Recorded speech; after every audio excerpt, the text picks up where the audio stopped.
Time after time, millions of clock movements a day are used to mark and register successive events on an instrument that is made to record these precise events. As a measure, time carries a special meaning to those who make these movements, movements that can be simple and complex at the same time. Dean Hinckson, a mild-mannered, methodic, and talented orologist, is one such person. A resident of Kennewick, Washington, and a rarity in the clock and watch movement-making world, Dean is content to mark his retirement time by continuing his fascination of anything that ticks. They're a mechanical device. They seem to be a complicated thing, and their motion. People are just fascinated by the motion. I am. They're just very concise, little tiny machines, and I enjoy them. Right up to the clocks. They're not so concise and they're not so tiny, but they're a pleasure. At the young age of 20, Dean stumbled onto a popular mechanics book belonging to his grandfather that had drawings for a clock inside. I asked my granddad if I could have it. He gave it to me. Went home and made the clock. I never managed to get it to run very well. I didn't understand some things about friction and straight, true gearing. With a background as an electrical contracting businessman and one clock under his belt, at the age of 47, Dean returned to school in 1991 to receive a degree in watch and clock making at North Seattle Community College. In '91, when I quit contracting and went back to school for watch and clock making, I made the clock again, only this time I made one that worked. I worked at watch and clock repair for about 5 years till I decided that I got really close to retiring and I didn't like the responsibility of being tied down, but I do like making clocks. And I do like the occasional challenge of a unique piece, not just a parts changing thing, but making something for a clock or a watch that it actually needs to work and doesn't have. That's the part of it I enjoy. And the rest of the time I go fishing when I should be working. Quality versus quantity. With large doses of focused energy, it takes a special type of personality to work with precision instruments that mold and shape objects destined for a special purpose. Cutting gears, milling, sawing, turning, and sanding. All of this and more with one goal in mind, that of replicating movements from the past, pieces of work that catch his fancy, like this piece originally produced nearly 2 centuries ago.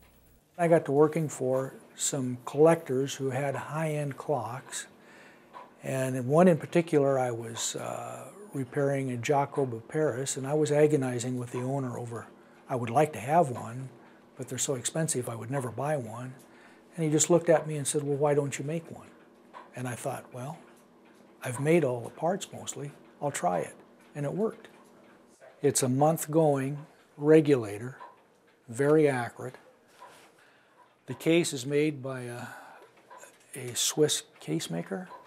The dial, I had a friend in England send it out and to a dial engraver there. That was about 98 when I did that one. So it's been sitting here running for 6-7 years. Designed originally by E.T. Westbury and updated by John Wilding, who was a widely known British clockmaker and friend, Dean next took on the M.E. Jubilee clock.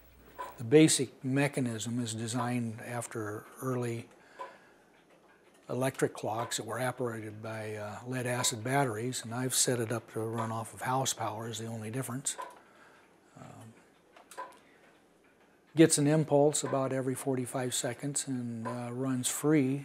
That means there's no hindrance to the pendulum for about 45 seconds, and then it gets an impulse and does the same thing again. If you watch the mechanism, you see how the hook is going over the count wheel. That hook will drop over that tooth until the pendulum slows down. And if you look, there's a little notch right in the top of the tooth. It can't go far enough to drop over, but it will catch in that notch. See the little plastic thing up there? Makes that contact, which pulls the lever up. That little roller goes up the side of the pendulum and gives it impulse. It's a very simple clock. With a multitude of projects from which to pick, Dean Hinckson yearns to do more as long as he has the time to do it. One of his future projects is a special clock he already has mapped out. I have one here that I have done a set of drawings on that is a scientific regulator that runs a year on one winding. Typical tall case clock. And it's got a 45-pound weight that goes up and down, and the case especially made, the lines that run it go up through pulleys in the top of the clock and down the back of the case, and this huge cast iron weight goes up and down in the back of the case. And I hope to get to that someday too. I've got drawings made of it. It's a French movement. Just depends on how much time I've got left. I've got a lot of clocks I want to make.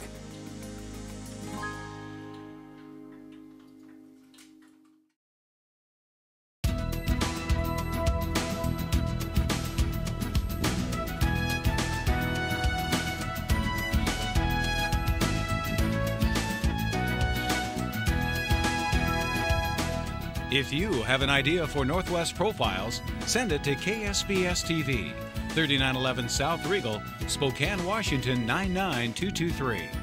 Northwest Profiles is a presentation of KSPS Public Television.